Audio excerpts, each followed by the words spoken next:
Yellow. Yes. What? How dare you? Good day, sir. Good day. Oh, hi. I'm sure you're familiar with this. This is called a Western Electric Model 2500.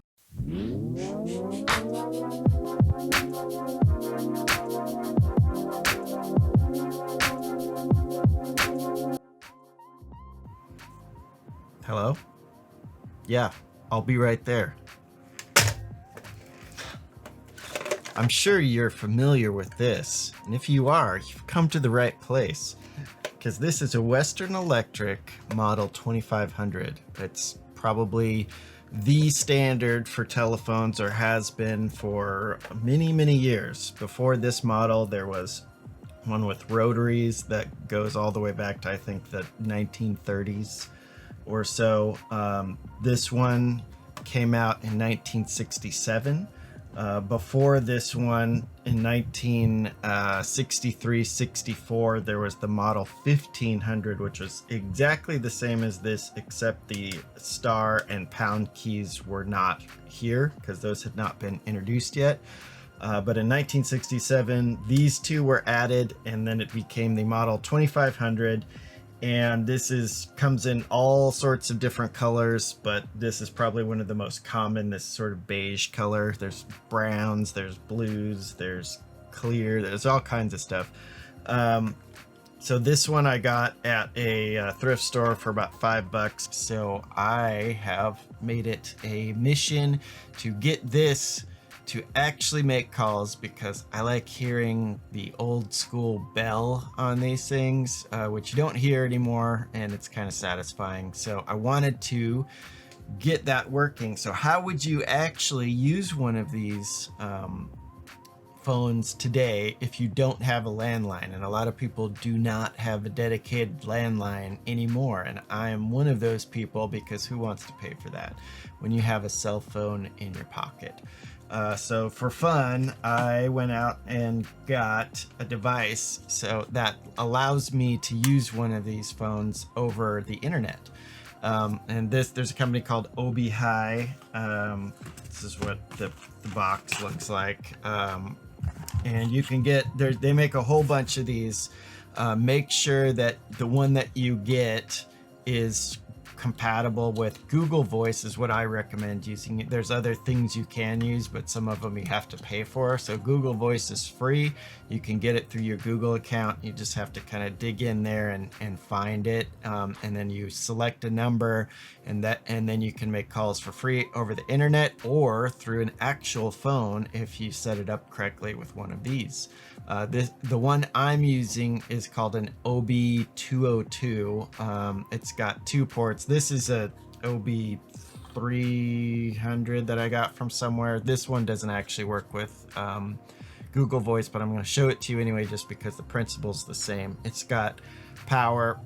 It's got a network port here for the internet, and then it's got a phone jack port, so you can connect the phone to it.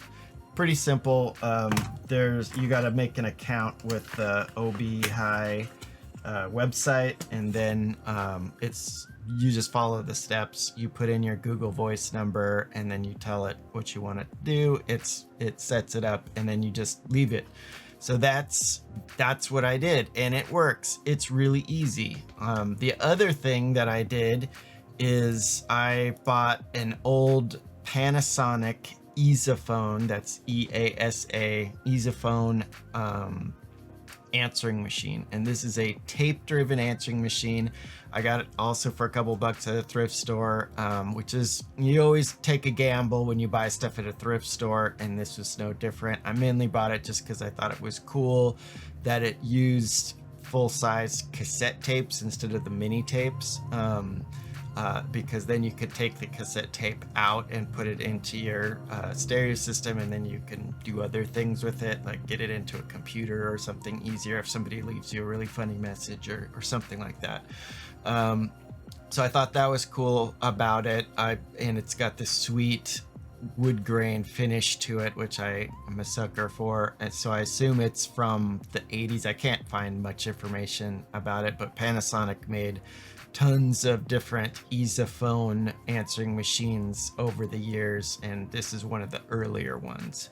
Of course, this also is something that I should mention that I got a long time ago before I started doing this channel. And this is actually one of the first things I attempted to fix. I figure it would be a pretty low risk project to do, because if I ended up totally failing and breaking it, I would only be out a couple bucks that I paid for this thing anyways, and it wasn't that big of a deal. So this was one of the first experiments I had in taking things apart and seeing what I can do and if I can fix them, because of course I got this thing home and it didn't work right. So opened it up, and this was probably not meant to be serviced in any way because it wasn't easy to come apart. But I ended up getting it apart and looking at it, and of course, as with a lot of these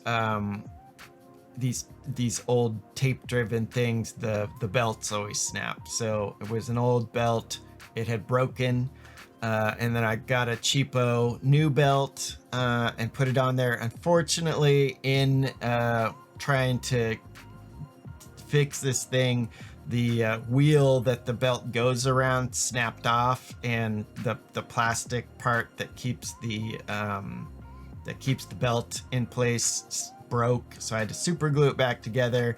It didn't come back together exactly right, so the tape doesn't turn super smoothly. You can actually hear the sound of a rubber band sort of twanging a little bit when it turns, if you listen closely.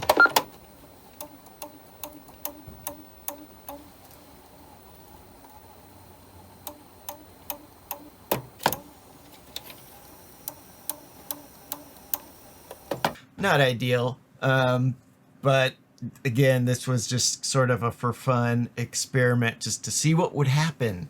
So I got it back together and it works. Just listen for a minute. The sustain, listen to it. I'm not hearing anything. You would, though, if it were playing, because Yeah. it really, it's famous for its sustain. I mean, you can hold it. Well, I mean, so you'd have to... You can go and have a bite. And, you'll still be hearing that one. Yeah. Hey, retro toilet, we turn retro crap into retro gold. You flush it, we fix it. Leave a message. So that's cool. It does not work well, and this exhibits an extreme amount of what's called wow and flutter. And if you don't know what that is, basically the definition of it means that it has to do with analog recording devices that involve moving parts like turntables or tape reels or things like that. And it's basically wow and flutter is basically a measurement of frequency wobble is what they call it. And this has a lot of it, and it's not what you want. And so this is bad generally. Without getting too technical, that's essentially what it is. It's a lot harder to explain than it is to actually show. So I set up a quick demo so you can actually hear the difference of what wow and flutter actually does, and you can hear it for yourself. Incidentally, the demo song that I'm going to use for this is called Wow and Flutter. If you care, I'm going to put the information in the description. The band is long defunct, so good luck trying to find any of their recordings. They're all out of print. But anyways, the song's called Wow and Flutter, and I'm going to record it from a CD onto a tape with my normal working tape player. I'll play that back real quick. You can hear what it's supposed to sound like on a regular tape player. Then I'll put that same tape into the answering machine, and you can hear just how bad it sounds on the answering machine tape player.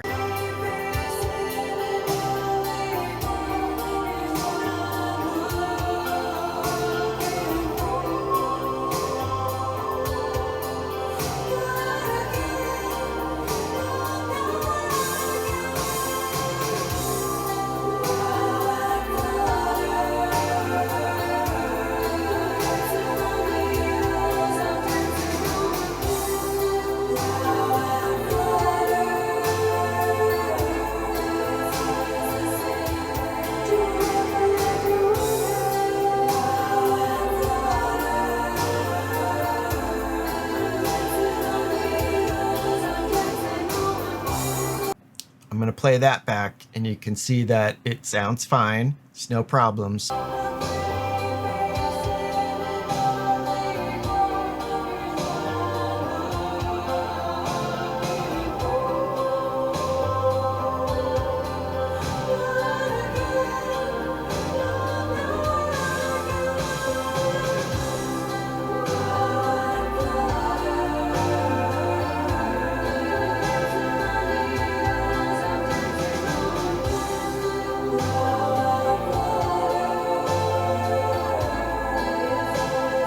When I put that tape into the answering machine, you're going to see a big difference in what it's supposed to sound like versus what it sounds like in the answering machine.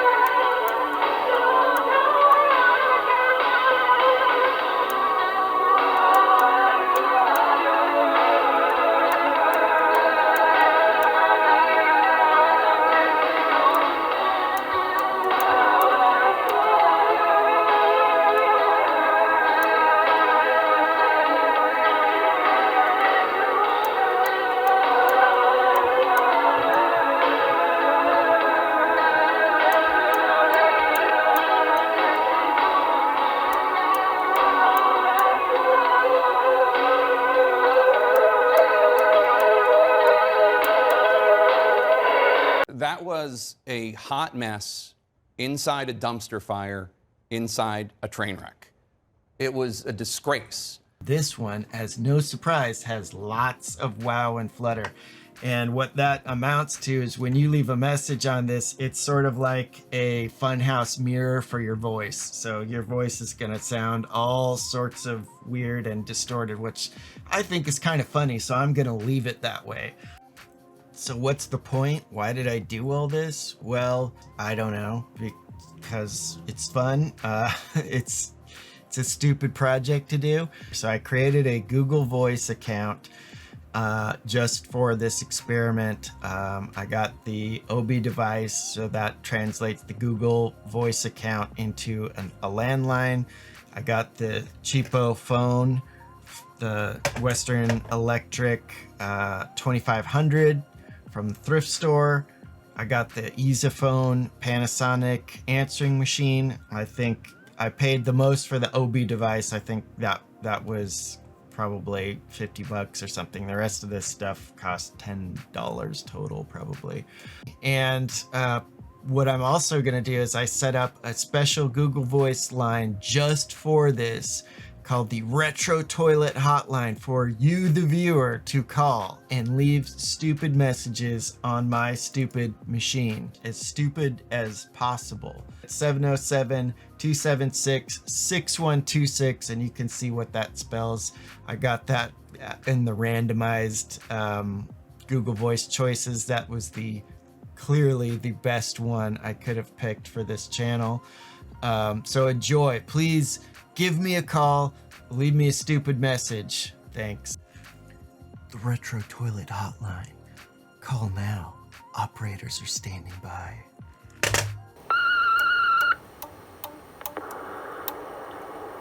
Hey, is your refrigerator running? 'Cause you better go catch it.